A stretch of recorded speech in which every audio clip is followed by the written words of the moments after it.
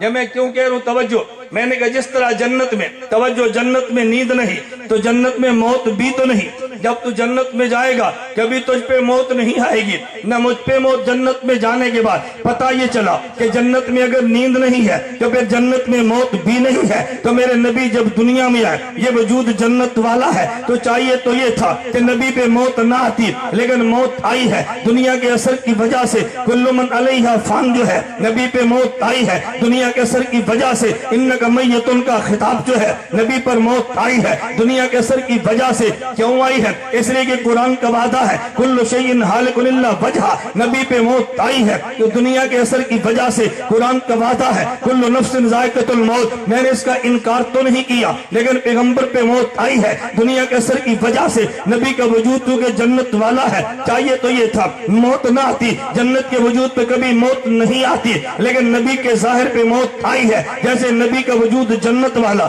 چاہیے تو یہ تھا نیند نہ آتی، وجود جنت والا جو ہے، لیکن آئی ہے نیند ظاہر پہ دنیا کی وجہ سے۔ چاہیے تو موت نہ آتی، وجود جنت والا، لیکن آئی ہے موت دنیا کے اثر کی وجہ سے۔ نبی سو جائے تو جیسے دل جاگتا ہے، نبی پر موت آ جائے تو دل میں بھی حیات ہوتی ہے، اس لیے کہ یہ وجود جنت والا جس کے ظاہر پہ نیند ہے تو دل پہ نہیں، وجود جنت والا ظاہر پہ موت ہے تو دل میں نہیں۔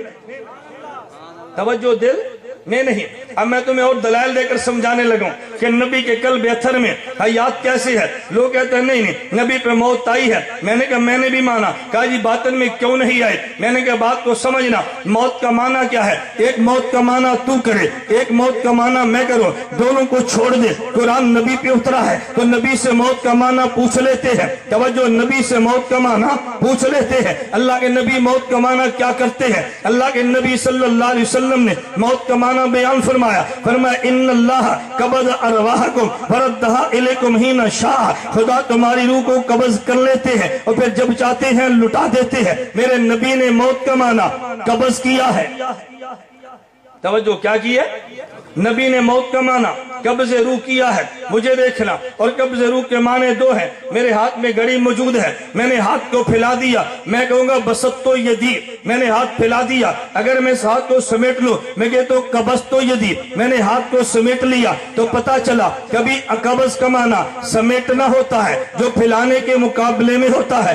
اگر چیز پھیل جائے عربی میں بستن کہتے ہیں، اگر سمٹ جائے عربی میں قبضن کہتے ہیں۔ تو ایک قبضن کا معنی سمٹ جانا ہے جو پھیل جانے کے معنی میں آتا ہے، اور قبضن کا دوسرا معنی، میں نے ان سے ٹوپی لے لی ہے، بھئی تو ٹوپی کدھر ہے؟ کہتے جی پہلے ٹوپی مولانا صدیق کے قبضے میں تھی، اب یہ ٹوپی مولانا الیاس گمن کے قبضے میں ہے، تو ان کے قبضے سے نکلی ہے، میرے قبضے میں آئی ہے۔ اس کا معنی بھی تو قبضن ہے نا، اسے عربی زبان میں خروجن کہتے ہیں۔ ایک سے نکلے دوسرے کے پاس چلی جائے، یہ بھی قبضہ ہے جس کا معنی خروجن ہے۔ ہاتھ پھیلا تھا اور سمٹ گیا، اسے حبسن کہتے ہیں، تو یہ بھی تو موت ہے۔ پتہ یہ چلا کہ قبض کے دو معنی ہیں، کبھی سمٹ جانا جس کا نام حبس ہے، اور کبھی نکل جانا جس کا نام خروج ہے۔ مولانا قاسم نانوتوی فرماتے ہیں کہ جب موت نبی پر آئے تو معنی حبس روح ہے، جب موت امتی پر آئے تو معنی خروج روح ہے۔ امتی پر موت آئے تو روح نکل جاتی ہے، اس کا معنی بھی قبض ہے۔ اور نبی پر موت آئے تو پورے وجود سے نبی کے جس قلب اتر میں روح سمٹ جاتی ہے،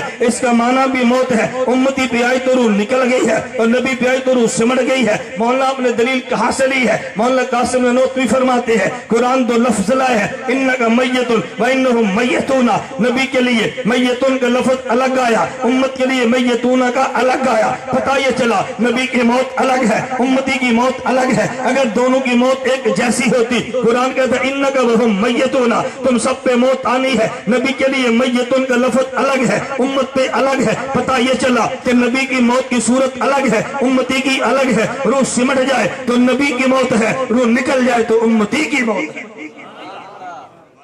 روح سمٹ جائے تو پھر نبی کی موت، روح نکل جائے تو پھر۔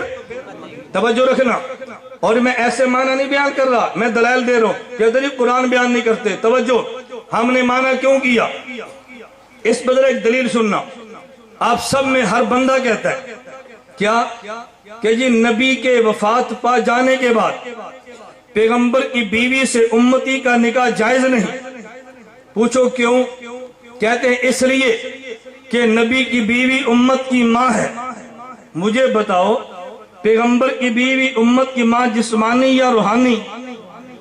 بولو نا۔ تو پھر استاذ کی بیوی سے بھی نکاح نہیں ہونا چاہیے؟ استاذ کی بیوی روحانی ماں یا جسمانی؟ تو نہیں ہونا چاہیے، لیکن ہو جاتا ہے۔ پتہ چلا وجہ یہ نہیں ہے، توجہ رکھنا۔ دوسرا بندہ کہتے ہیں نہیں، نبی کی بیوی سے نکاح اس لیے نہیں کہ نبی زندہ ہے۔ میں کہتا ہوں اس دلیل کو مان لیا جائے تو پھر شہید کی بیوی سے بھی نکاح جائز نہیں، وہ بھی تو زندہ ہے۔ پتہ چلا وجہ یہ بھی نہیں ہے، تو پھر وجہ کیا ہوگی؟ اگر کوئی جی روحانی ماں ہے تو استاذ اور پیر کی بیٹی روحانی ماں، اس سے نکاح کیوں جائز ہے؟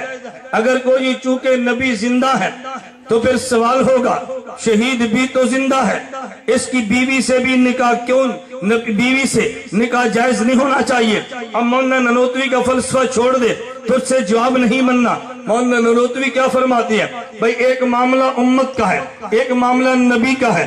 جب امتی پہ موت آتی ہے تو روح نکل جاتی ہے، اور جب نبی پہ موت آتی ہے تو قلب اطہر میں سمٹ جاتی ہے۔ شہید امتی ہے، یہ نبی تو نہیں ہے۔ جب یہ خدا کے راہ میں کٹا ہے، اس کے تمام اجزاء سے روح نکل گئی ہے تو میت کہہ دیا، اس کو تقتل کہہ دیا، یقتل کہہ دیا، مقتول بنا ہے۔ اور بعد میں جب شہید کی روح کو لٹا دیا گیا، اب اس کو زندہ کہہ دیا، لیکن ایک مرتبہ شہید کی روح قتل ہونے سے تمام اجزاء سے نکل گئی ہے۔ جب شہید کے تمام اجزاء سے روح نکل گئی ہے، اس کے انگ انگ پر موت آئی ہے، شہید کی بیوی نکاح سے نکل گئی ہے، جب دوبارہ روح لٹائی گئی اس کو زندگی ملی ہے۔ اس کی بیوی نکاح میں تھی نہیں، وہ تو نکل چکی تھی، کوئی اور نکاح کر سکتا ہے، لیکن جب نبی پر موت آئی ہے تمام اجزاء سے روح نکلی نہیں ہے، بلکہ تمام اجزاء سے پاؤں سے لے کے سر مبارک تک روح آئی ہے اور قلب اطہر میں سمٹ گئی ہے۔ اگر تمام اجزاء سے روح نکل جاتی، پیغمبر کی بیوی نکاح سے نکل جاتی، لیکن قلب اطہر سے جب روح نکلی نہیں ہے تو پیغمبر کی بیوی نکاح سے نکلی ہی نہیں ہے۔ شہید کے تمام اجزاء کے روح کے نکل جانے سے یہ بیوی بھی نکاح سے نکل گئی، اب یہ بیوہ بنی ہے۔ پیغمبر کے قلب اطہر میں چونکہ روح موجود تھی، پیغمبر کی بیوی نہیں نکلی، تو یہ بیوہ نہیں بیوی ہے۔ شہید کی بیوہ ہے، یہ بیوی ہے۔ بیوہ سے نکاح ہوتا ہے، بیوی سے نہیں ہوتا۔ دلیل سمجھ آئی؟ میں نے کہا میں خطابت نہیں کر رہا، میں وکالت کر رہا ہوں۔ پیغمبر کی بیوی سے نکاح کیوں حرام ہے؟ قلب اطہر میں حیات جو موجود ہے، تو پھر نکاح کیسے؟ توجہ، میں بتا یہ رہا تھا کہ نبی کا وجود کیونکہ جنت والا ہے، نبی کے ظاہر پر موت آ بھی جائے تو نبی کے قلب اطہر میں حیات تب بھی رہتی ہے۔ ہم نبی کے قلب اطہر میں پھر بھی حیات مانتے ہیں۔ دلیل سننا، اب پتہ نہیں کتنے نمبر چل پڑے ہیں، میں دلیل پھر دینا، آگے دیکھنا، دلیل کے نمبر تم خود گنتے رہنا۔ نمبر آگے، حضرت ننوتوی نے عجیب بات کی ہے، حدیث پڑھ کے بیان کی ہے۔ حدیث سے مبارک میں ہے اللہ کے نبی کی وراثت نہیں چلتی، توجہ، نبی کی وراثت نہیں چلتی، نبی کے مال میں وراثت نہیں چلتی۔ وراثت کیوں نہیں چلتی؟ اس کی وجہ کیا ہے؟ ارے وراثت تو تب ہوتی ہے جب مال ملک سے نکل جائے اور بعد والوں کو ملے تو پھر وراثت ہوتی ہے۔ جب قلب اطہر میں حیات موجود ہے، مال ملک سے نکلا ہی نہیں ہے تو وراثت چلے گی کیسے؟ نہیں سمجھا؟ بھئی جہاں ملک میں مال موجود تھا تو پھر وراثت چلے گی کیسے؟ تو وراثت تو نہیں چلے گی، مال ملکیت میں جو ہے۔ اگلا جو سننا، آپ نے کئی بار حدیث پڑھی، مولانا قاسم ننوتوی فرماتے ہیں نبی پاک صلی اللہ علیہ وسلم نے فرمایا کہ دیکھو نحنو معاشر الانبیاء لا نورث، ہماری وراثت نہیں چلتی، لا نورث، ہم کسی کو وارث بناتے نہیں ہیں۔ اگلا جملہ، ما ترکنا فہو صدقۃ، جو مال ہم چھوڑ کے جاتے ہیں وہ صدقہ بن جاتا ہے۔ مولانا قاسم ننوتوی فرماتے ہیں یہ بھی دلیل ہے پیغمبر کے قلب اطہر میں حیات کی۔ یہ دلیل کیوں ہے؟ ارے صدقہ مال تب بنتا ہے جب صدقہ کرنے والا زندہ ہو، اگر زندہ نہ ہو تو صدقہ بنتا ہی نہیں ہے۔ پتہ یہ چلا ادھر مال صدقہ ہو رہا ہے، ادھر قلب میں حیات موجود ہے۔ وقت تصدق بندے کا حیات ہونا ضروری ہے، اگر حیات نہ ہو تو صدقہ بنتا ہی نہیں ہے۔